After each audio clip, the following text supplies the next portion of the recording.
নমস্কাৰ বন্ধু বান্ধৱীসকল, সকলোকে শুভ দুপৰীয়া জনাইছোঁ। কি কৰিছে আপোনালোকে? মই আজি দিচাং নৈ কিনাৰত আহিছোঁ, ঢেকীয়া বুটলি লৈছোঁ দে। আমি এতিয়া গাঁৱলীয়া মানুহ, এতিয়া ঢেকীয়া বুটলিবলৈ আহিছোঁ।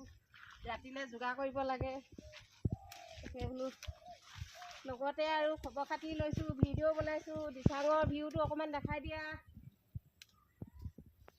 আমি গাঁৱলীয়া মানুহে কি কি কৰোঁ চাওক।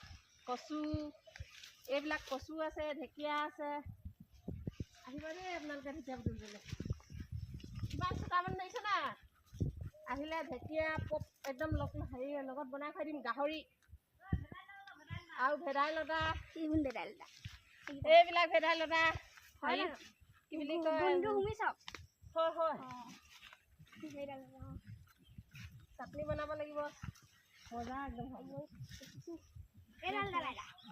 গাঁৱলীয়া মানুহে ফ্ৰেছ খাবলৈ ভাল লাগিছে নাই? একদম তাজা তাজা। আপোনালোককো লাগিলে যোগাযোগ কৰিব দেই সকলোকে।